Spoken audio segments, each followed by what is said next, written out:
मेरे साथियों नमस्कार। मैं कौशिक नौगाई आपके अपने YouTube channel no confusion sir में एक बार आपका फिर स्वागत करता हूँ।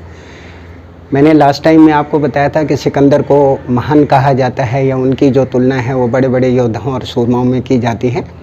तो मैंने आपसे कहा था कि 4 इतिहासकार हैं जिन्होंने इसके विषय में अलग अलग प्रकार की टिप्पणियाँ दी हैं, अलग अलग प्रकार की राय दी हैं। उनमें से एक आपके यूरोपियन हैं, चूँकि जो सिकंदर थे वो मैसेडोनिया के रहने वाले थे और अंडरस्टूड है कि उन्होंने जो कुछ भी काम उस समय किया होगा, तो ऐसा कहा जाता है कि वो इतिहासकारों को अपने साथ लेकर के चलते थे और जहाँ पर भी उनकी कमियां होती थी उनको दबाया जाता था और जो उनकी खूबियां हैं वो सारे जहाँ को जो है बताई जाती थी, उन्हें समझाया जाता था।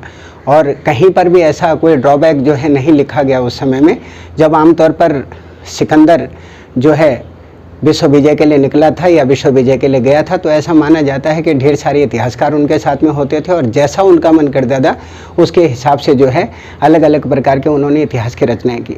तो पीछे जो घटनाक्रम मैंने आपको बताया उसमें मैंने आपसे ये कहा था कि साहब उन्होंने महान काम कौन कौन से किए या उनकी विचारधारा क्या थी, या 32 साल की उम्र में पूरे विश्व को जीतने वाला जो सिकंदर था आमतौर पर उसकी वास्तविक स्थिति क्या थी।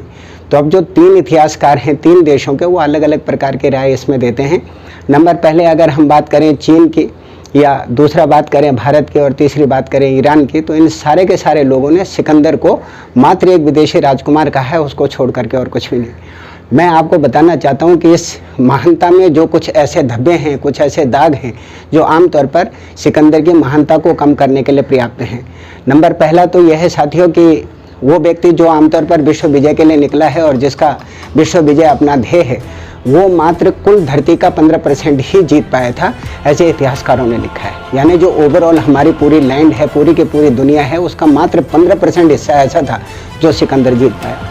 ये उनका पहला ड्रॉबैक था। हालांकि उम्र उनके बहुत ज़्यादा कम थी, लेकिन इसके बावजूद भी जो उनकी एक्टिविटी थी, जिसको ये कहा जाता है कि उन्हें विश्व विजेता और महान योद्धा कहा जाता है, तो उसके आधार पर अगर देखा जाए तो उन्होंने मात्र कुल संसार के 15% भूमि को ही जीता था। यानी 85% भूमि अभी भी ऐसी थी जो आमतौर पर उनके बस में नहीं थी। एक नंबर दूसरा, फारस पर उन्होंने विजय हासिल की जो उनके राज्य से 40 गुना बड़ा था, लेकिन उसके बाद उनके सारे शहरों को उसने तबाह कर दिया। जो निर्दोष लोग हैं उनको मौत के घाट में उतार दिया और तड़पा तड़पा करके लोगों को मारा। और ऐसा कहा जाता है कि वो बहुत ही ज़्यादा क्रूर, बहुत ही ज़्यादा अत्याचारी और बहुत ही खतरनाक शासक हुआ करता था, जो अपने खौफ और अपनी दहशत से पूरी दुनिया को दहलाना चाहता था। उससे जो अगला पॉइंट है वो आपका ये है कि जब ईरान के ऊपर उस बंदे ने अपना आक्रमण किया या ईरान के ऊपर अपनी सेना को लेकर के वो गया, तो ईरान वालों ने डट करके उसका जो है मुकाबला किया, बहुत भयंकर तरीके से उसका मुकाबला किया। लेकिन इसके बावजूद भी साथियों, संख्या में ज़्यादा होने के बावजूद भी, क्योंकि सिकंदर जिन राज्यों को जीतता था उनके सेनाओं को भी अपनी सेना में मिला लेता था, तो संख्या में ज़्यादा होने के बावजूद भी 10 साल के संघर्ष के बाद 2 जगह पर फारस के अंदर और आपका ईरान के अंदर, इसके बाद भी सिकंदर जो है उन पर काबू तो कर पाया, लेकिन बहुत जगह उसको जो है मुंह की खानी पड़ी।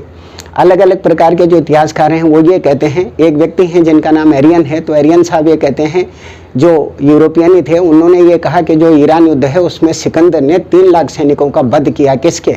ईरान के। ये पहली टिप्पणी हो गई। दूसरे एक व्यक्ति और हैं जिन्होंने इसके बारे में अपनी राय दी है, वो हैं आपके काराटिया। इन्होंने ये बोला है कि जी मात्र जो है 50,000 लोग इस पूरे के पूरे युद्ध के अंदर मारे गए। और एक और व्यक्ति हैं जिन्होंने आमतौर पर इसके बारे में राय दी, वो हैं आपके डायरसिस। इन्होंने अपनी राय ये दी कि साहब सिकंदर ने जो ईरान युद्ध था उसमें मात्र 90,000 लोग मरे। तो साथियों ये कहना बड़ा मुश्किल काम है कि कितने सैनिकों को मारा गया और कितनों को नहीं मारा गया, क्योंकि ये भी सिकंदर के ऊपर अलग अलग प्रकार के झूठ और फरेबी के आरोपों को लगाते हैं। एक अगला हिस्सा उसका ये है कि उनकी जो माँ थी जिनका नाम ओलंपिया था, तो सिकंदर के फादर जो थे फिलिप, उनके और ओलंपिया के कभी आपस में नहीं बनी, क्योंकि जो ओलंपिया थी वो हमेशा ये कहती थी कि वो जो है सिकंदर आमतौर पर फिलिप का पुत्र नहीं है, वो एक देवता है नागराज, जिनको जो है ज्यूस बोला जाता है, सिकंदर उनका बच्चा है, ऐसा कहा जाता है।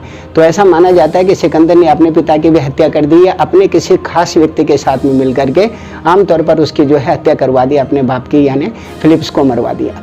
और साथ में उसकी 7 पत्नियां जो थी ओलंपिया को हटा करके 6 पत्नियों, उनके बच्चों और बहनों तक को उन्होंने जो है मौत के घाट उतार दिया, सिर्फ इसलिए ताकि वो राज सिंहासन के ऊपर अपना कब्जा कर सके। इससे हमें ये पता लगता है कि ऐसा व्यक्ति कितना क्रूर और कितना खतरनाक आपका जो है हो सकता है। उसके बाद जब उसने अलग अलग क्षेत्रों की यात्राएं की, तो ईरान और जो ग्रीक है उसके जो दो शहर थे, एक का नाम आपका कॉर्नेलिया था और एक का नाम आपका पार्मेलियन था।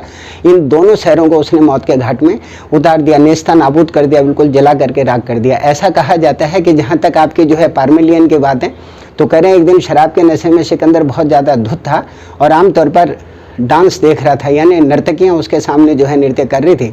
तो एक नर्तकी के कहने पर उसने पूरे के पूरे शहर को जो है जला करके राख कर दिया। इससे ये पता चलता है कि उसका खौफ कितना जो है भयंकर था और आमतौर पर क्या उसकी जो है विचारधारा थी। तो ये सारी बातें हमें इस बात को इंडिकेट करते हैं कि सिकंदर क्या वाकई ही दयालु किस्म का आदमी था या क्या उसके अंदर जो है सद्भावना हुआ करती थी। बिल्कुल भी नहीं साथियों, क्योंकि जो व्यक्ति आमतौर पर राज सिंहासन को पाने के लिए पूरी दुनिया को नेस्तनाबूद करने की जो है प्रेरणा अपने अंदर रखता है। एक खास बात उन्होंने और क्या की, उनके एक परम मित्र हुआ करते थे जिनका नाम आपका क्लिटोस था। बहुत ही परम मित्र, जिसको बोलते हैं कि इतना क्लोज फ्रेंड जिसकी कोई गिनती नहीं। हर जिसने दुख सुख में सिकंदर का साथ दिया, उसको भी एक छोटी सी बात के ऊपर सिकंदर ने मौत के घाट उतार दिया। इससे आप अंदाजा लगा सकते हैं कि वो व्यक्ति कितना ज़्यादा क्रूर और कठोर था। जिस गुरु ने उसको पूरी दुनिया को जीतने का सपना दिखाया, क्योंकि अरस्तु से उन्होंने अपनी शिक्षा ली और अरस्तु ने उन्हें ये बताया कि भैया पूरी दुनिया के अंदर जो है किस तरह से वो अपना वर्चस्व कायम कर सकते हैं, क्योंकि उन्होंने ढेर सारी एजुकेशन उनको दी, जिनमें सैन्य संचालन के विषय में उन्होंने बताया, प्रशासनिक व्यवस्थाओं को चलाने के बारे में उन्होंने बताया, राजनीतिक शास्त्र जो है उन्हें बताया, राज सिंहासनों को किस तरह से ओवरटेक किया जाए इसके विषय में उन्होंने ढेर सारी बातें जो है बताई। तो उन्हीं का जो भतीजा था, अरस्तु का भतीजा था, जिसका नाम क्लिस्तनोस था। तो जो क्लिस्तनीस थे उसको भी सिकंदर ने मौत के घाट उतार दिया, अपने ही गुरु के भतीजे को। तो इससे आप अंदाजा लगा सकते हैं कि वो व्यक्ति कितना ज़्यादा खतरनाक था। कुछ इतिहासकार हैं जो आमतौर पर सिकंदर के साथ चला करते थे, जिनमें मेगास्थनीस का नाम लिया जाता है, क्लिस्तनीस का नाम लिया जाता है और एक व्यक्ति हुआ करते थे जिनका नाम बियरकिस था। तो ये तीनों लोग सिकंदर के कहने पर उसके इतिहास को जो है तैयार किया करते थे। अब ये 500 साल पहले की बात है साथियों, जब ये सारा का सारा घटनाक्रम जो है आमतौर पर हुआ करता था। अब जो 500 साल के बाद अलग अलग प्रकार के इतिहासकार आए, जिनमें से आपके जस्टिन का नाम लिया जाता है, प्लूटार्क का नाम लिया जाता है, आपका एरियर का नाम लिया जाता है। तो ऐसा माना जाता है कि इन्होंने जो कुछ भी लिखा वो मात्र एक सुनी सुनाई बातें थी, झूठ बातें थी, और कुछ भी उन्होंने बना करके लिख दिया सिकंदर के बारे में, उसकी महानता को सिद्ध करने के लिए। एक व्यक्ति हैं जिनका नाम स्ट्रॉब्स है। आमतौर पर स्ट्रॉब्स एक बहुत बड़े जो है भूगोल शास्त्री के ज्ञाता हैं, जो अलग अलग प्रकार की यात्राएं करते हैं पूरे विश्व की और उन तथ्यों के आधार के ऊपर अपनी जानकारी हासिल करते हैं।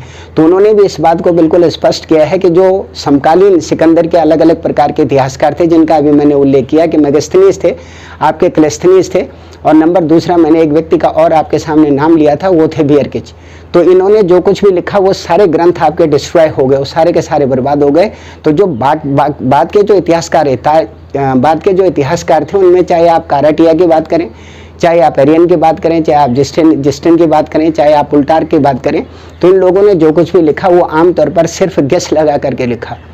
उससे अगला सिकंदर ने क्या किया कि उसने अपने ही नाम के सिक्के जारी किए और अपने आप को भगवान घोषित कर दिया। कहने का मतलब क्या है साथियों कि ये राजा जब अपनी करेंसी जारी करता है तो वो अपनी जो फोटो है उसमें लगा देता है अपनी एक छोटी सी जो फेस का जो चेहरे का जो है वो एक फ़ोटो उसके अंदर लगा देता है।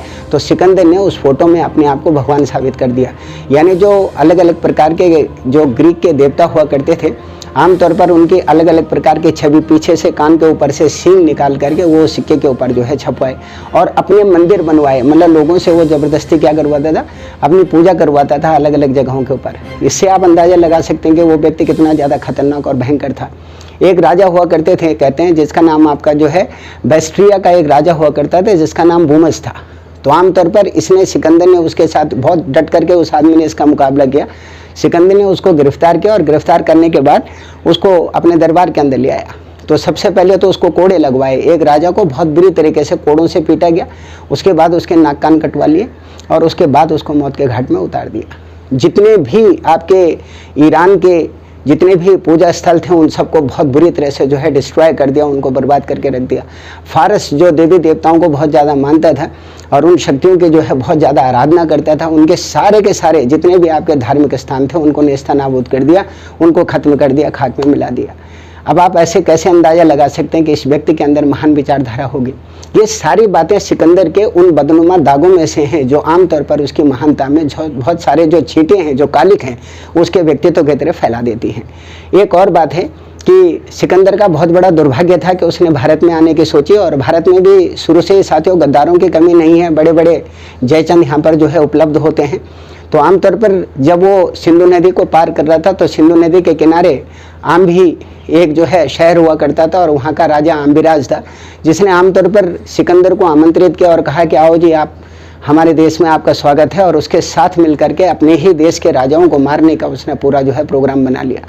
लेकिन साथियों बड़े गजब की बात यह है कि दो छोटे छोटे जनपद हुआ करते थे जो जनरली ब्यास नदी के किनारे थे, या चिनाब नदी के किनारे थे, या झेलम नदी के किनारे थे, या सिंधु नदी के किनारे थे।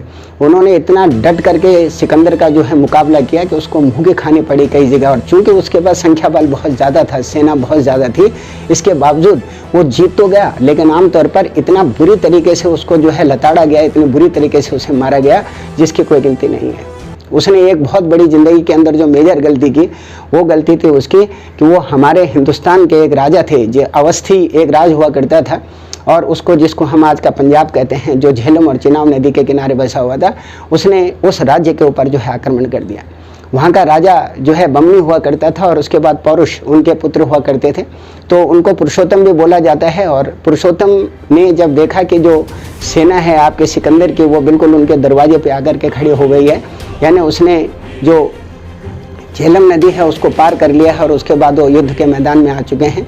तो ऐसा कहा जाता है साथियों कि जो पौरुष थे उन्होंने बहुत जम करके उसके साथ में युद्ध किया, और कई इतिहासकारों का ये मानना है, जिनमें से आपके जो एरियन साहब हैं इन्होंने भी इस बात को आइडेंटिफाई किया, और जस्टिन ने भी कहा है कि जब सिकंदर से लड़ने के लिए पौरुष वहाँ पर आए तो उन्होंने एक ही प्रहार से उसके घोड़े को भी नीचे गिरा दिया, और साथ में जो सिकंदर था वो मुंह के बल नीचे गिरा और बहुत बुरी तरह से जख्मी हो गया। ऐसा कहा जाता है कि अगर उसके अंगरक्षक उसके साथ में नहीं होते, उसके बॉडीगार्ड उसके साथ में नहीं होते, तो जो पौरुष थे वो वहीं पर उससे क्या कर देते, ख़त्म कर देते, समाप्त कर देते।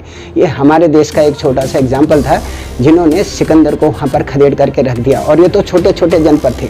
अगर गलती से सिकंदर ने मगध की तरफ अगर अपना मुंह कर लिया होता, या मगध की तरफ वो चला जाता, जिनके पास सेना ही सेना 3.5 लाख थी, जिनमें से 2 से लेकर और 2.5 लाख तो आपके जो है पैदल सेनानी हुआ करते थे, 6 से लेकर 10,000 आपके हाथी बल हुआ करता था, और 20,000 से लेकर 30,000 अलग अलग प्रकार के घुड़सवार हुआ करते थे, और बहुत ही भयंकर उनके पास अस्त्र और शस्त्र हुआ करते थे। पैसे के मामले में बहुत ही संपन्न और बहुत ही सुखी वो जो है पूरा का पूरा राज्य हुआ करता था, और भौगोलिक स्थिति से बहुत ज़्यादा मजबूत था। तो वो तो अच्छा हुआ उधर की तरफ नहीं गया। अगर सपोज करो उस दिशा में चला जाता तो सिकंदर का क्या हाल होता, आप समझ सकते हैं। तो ये सारी बातें हमें इस बात को इंडिकेट करते हैं कि सिकंदर के अंदर कुछ बातें बहुत अच्छी थी, जिसका मैंने पहली वीडियो के अंदर आपसे जिक्र किया था। और ये जो बात की बातें मैं आपको बता रहा हूँ, ये उसके पूरे के पूरे करियर, जो भी 32 साल की ज़िंदगी उसने दी बंदे ने, उस पूरे के पूरे 32 साल के करियर में ऐसी खतरनाक चीज़ें हैं जो आमतौर पर उसको महान साबित नहीं करती। एक और बात वहाँ पर हुई कि हमारे देश के एक बहुत ही प्रसिद्ध शिक्षा शास्त्री हुआ करते थे, और तक्षशिला के अंदर जो है वो पढ़ाया करते थे। आमतौर पर उनका नाम आचार्य चाणक्य हुआ करता था। तो उन्होंने ये देखा कि जब सिकंदर जो है भारत पर आक्रमण करने के लिए बिल्कुल दरवाजे पे आ गया है, तो उन्होंने बहुत बड़ी भूमिका इसमें निभाई। और एक ऐसे व्यक्ति जिनके पास न तो जो है धन था, न जिनके पास जो है सेना थी, न जिनके पास जो है बल था, इसके बावजूद भी उन्होंने अपनी बुद्धिमत्ता के दम पर, अपनी कठोर भाषा शैली के दम पर, और आमतौर पर लोगों को कन्विंस करने के पावर को लेकर के सारे जनपदों को एक किया, और किसी न किसी तरह से सिकंदर को खदेड़ने के लिए जो है कोई कसर यहाँ पर नहीं छोड़ी। तो उनका सिकंदर को भगाने में बहुत ही महत्वपूर्ण जो है योगदान रहा है, बहुत बड़ा योगदान उनका रहा है कि भारत में जो है वो अपना प्रवेश नहीं कर सका। एक बात और भी है साथियों, ऐसा कहा जाता है कि मालवा और क्षुद्रक जो छोटे छोटे राज्य हुआ करते थे, जो नदी के किनारे जो सभ्यताएं आपकी बसी हुई थी, उन्होंने भी सिकंदर को बहुत बुरी तरह से जो है लताड़ा, कई जगह उन्होंने बहुत बुरी तरह से उसको मारा, उसकी सेना को मारा। और ऐसा कहा जाता है कि अगर सिकंदर के पास इतनी बड़ी संख्या में सेना नहीं होती तो हो सकता है कि वो भारत के छोटे छोटे जनपदों से ही हार करके वापस चला जाता। ऐसा भी कहा जाता है कि जब उसका घोड़ा मरा तो कुछ इतिहासकार कहते हैं जी वो थकान की वजह से मरा या बुढ़ापे की वजह से मरा, लेकिन जैसे जस्टिन हैं या आपके एरियन हैं तो ये कहते हैं कि पुरु ने जब उसके ऊपर वार किया घोड़े के ऊपर, तो घोड़ा जो है पहले वहाँ पर घायल हुआ और कुछ दिनों के बाद उसकी मृत्यु हो गई। तो इसके बारे में अलग अलग प्रकार की राय हैं। और एक और हमारे जो देश के पहले प्रधानमंत्री थे जवाहरलाल नेहरू साहब, उन्होंने भी सिकंदर के बारे में एक बात कही। उनकी किताब है जिसका नाम है आपका ग्लिम्पस ऑफ वर्ल्ड हिस्ट्री। इसके अंदर उन्होंने इस बात का उल्लेख किया है कि जो ये सारे घटनाक्रम है ये हमें इस बात को इंडिकेट करते हैं कि जितना सिकंदर के अंदर ये सारा का सारा प्रकरण था ये उसकी महानता को कहीं से भी सिद्ध नहीं करता, उसके विषय में नहीं बताता। इतने सारे लोगों की हत्याएं कर देना, इतने सारे लोगों को मार देना और बगैर किसी बात के मार देना, शहरों को जला करके राख कर देना, अपने ही पिता के जो है मित्र को मार देना, अपने परम साथी क्लीटोस को जो है मार देना, ये सारी बातें साथियों हमें इस बात को इंडिकेट करती हैं कि ऐसा व्यक्ति कि आप पुरु जब हार गया था कहते हैं उससे, तो आप मान सकते हैं कि ऐसा व्यक्ति पुरु को माफ़ करेगा या उसको जो है उसका राज्य वापस दे देगा या ढेर सारा धन दे देगा और उसके साथ दोस्ती का रिश्ता बनाएगा। ये अपने आप में एक बहुत बड़ा असत्य जो है लगता है।